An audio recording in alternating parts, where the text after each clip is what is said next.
is all defensive team one of your goals, and defensive player of the year, is that one of your goals this year?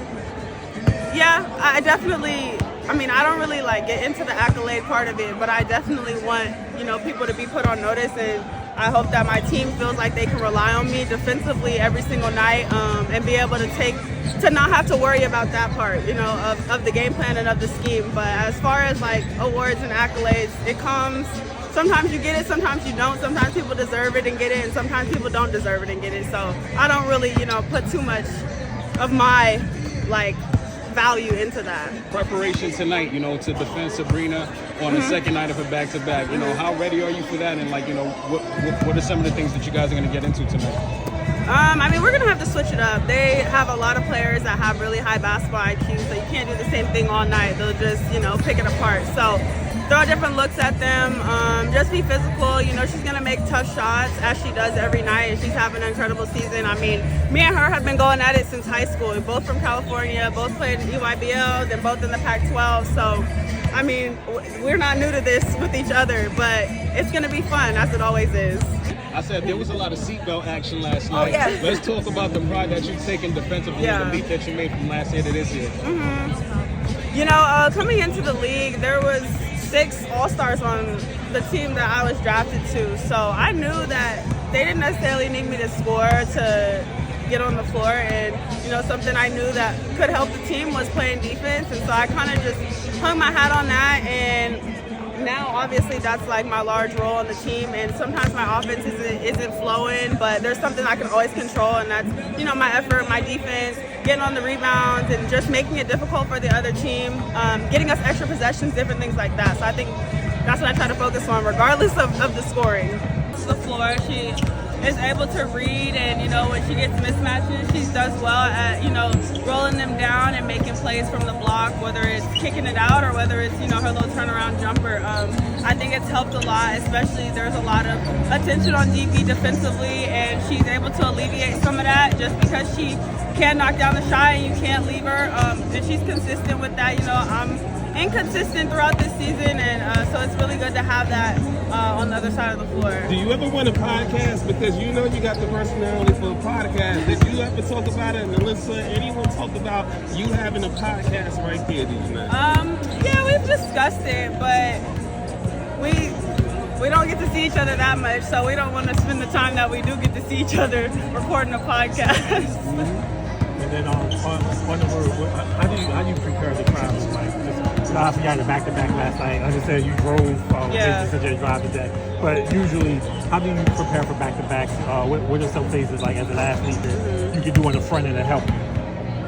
Shoot, I'm still trying to figure it out, honestly. It was a lot easier for me last year because I wasn't really playing over 20 minutes. So this is the second back-to-back, and I still got to figure that part out. I think it's just hydrating and making sure that, for me personally, that I'm eating enough food each day. Sometimes, you just get caught up with life and skip meals, but you can't do that as an athlete, especially as much, energy and as heavy of a workload that we have every night. And then lastly for me, can you just, if you can remember, what was your first road trip like in the WNBA? What do you remember about it? Where were you? Where were y'all going? I know it's taking you back a couple years. I have no idea. Okay, no worries. Yeah, I have no idea. Yeah, what's the top 3 songs on your playlist right now that you're vibing to that gets you hyped to do your two-way effort on both ends? Too Slippery by Bossman and Lil Tyler. Probably something by Lotto. And it don't get me hype, but it's what I listen to directly after the games is Party Next Door's new album. You've spoken about the WNBA's lack of coverage of women's sports game arena. What do you desire to see from the WNBA? I don't know. I just, I don't know how it all works with getting games national broadcast, but I just feel like, there are games that you circle because of just the meaning that they have, and I feel like that was one of them that should have been circled and pushed a little bit more or publicized. It was announced last December, so there was ample time to just publicize it a little bit more, but like I said, in the presser, it didn't matter. They showed up anyways. Yeah. Also, the interest in sports, women's basketball, it has grown. A lot of people are saying that's because of Peyton Clark and Angel Reese. Yeah. In your opinion, do you think that rivalry was needed for the sport and needed for the growth of the game, or is the WNBA already has the star players here? I mean, I don't know what their situation is if they have a rivalry, but I definitely think that them coming into the league brought a lot of eyes and notoriety, and fans who weren't just basketball fans.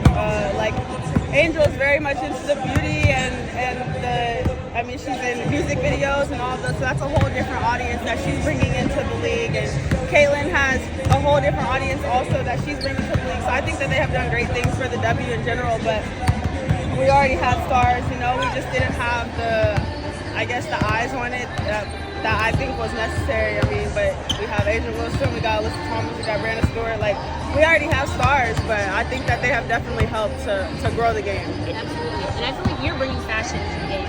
What is so important to you about like intersecting sports and fashion in your game day looks? I mean, this is just me. Like, even from college, I would wear an outfit to class every day. Like, I think in high school, because growing up I wore uniforms all my life and I wasn't able to wear whatever I wanted to school. Like, even shoes, we could only wear certain colors, socks, everything, accessories. So I think that being able to now express myself through fashion and through clothes has been really fun. And actually, do you remember when I had interviewed her for one of my classes at Stanford? It was about fashion, and I had interviewed her actually because I just loved how she was doing it when she was working with the Warriors. No, for real. Literally, I have a whole project on Ross. And from one Stanford legend to another, just your whole thoughts. 21 too. Yeah, then you got the 21 Stanford Club. Just how long you vibe with her and how you see her do her media career. Just your whole thoughts on RG. I always know when it's your voice. I hear that New York accent coming out, and I'll be like, yeah, that's Ross. For sure.